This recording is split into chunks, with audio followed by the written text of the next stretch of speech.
The otherwise sleepy towns of North Lima, Ohio and Wexford, PA were jolted into shock and disbelief in late September 1977 with the disappearance of Linda Hamilton and the murders of her husband David and Frank Ziegler.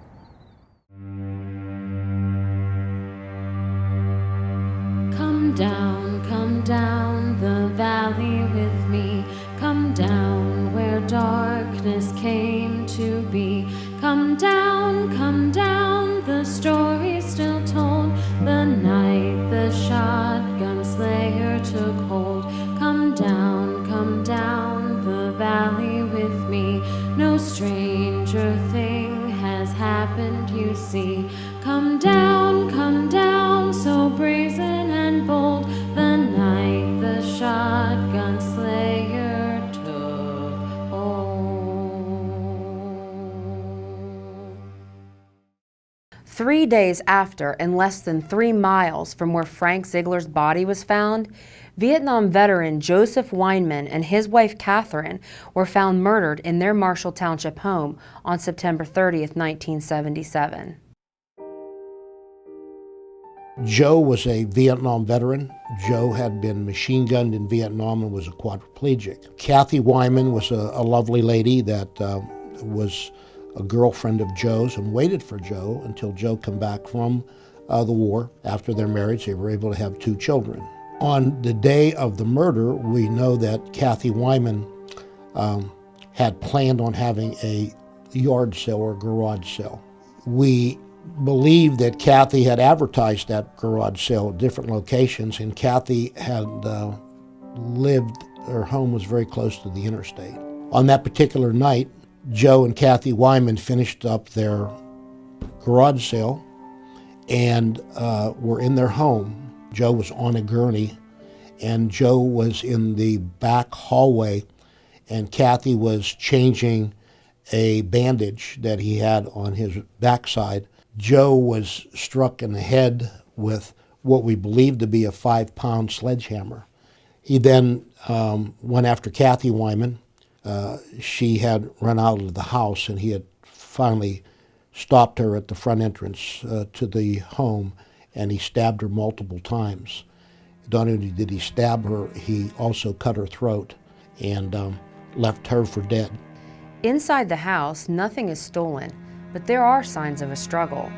Investigators believe that Joe Wyman had regained consciousness and attempted to wheel himself toward a cupboard where he had a rifle.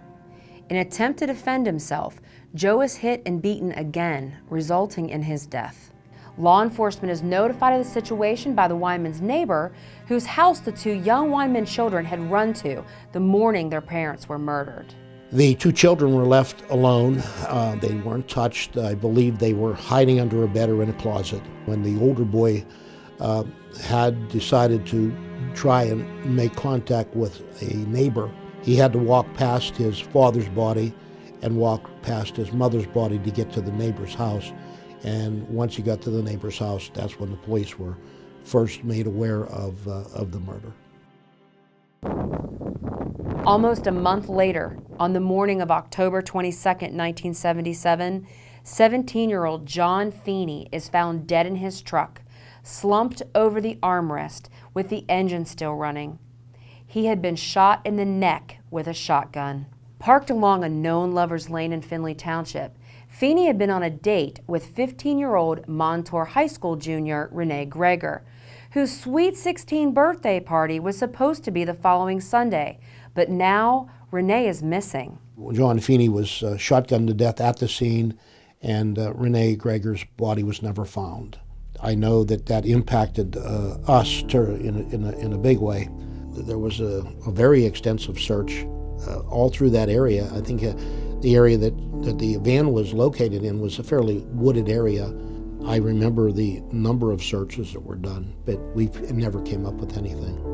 After Feeney and Greger's murders, there is a significant increase in public outcry.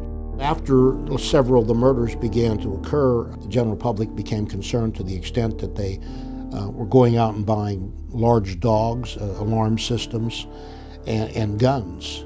And where was Renee Greger?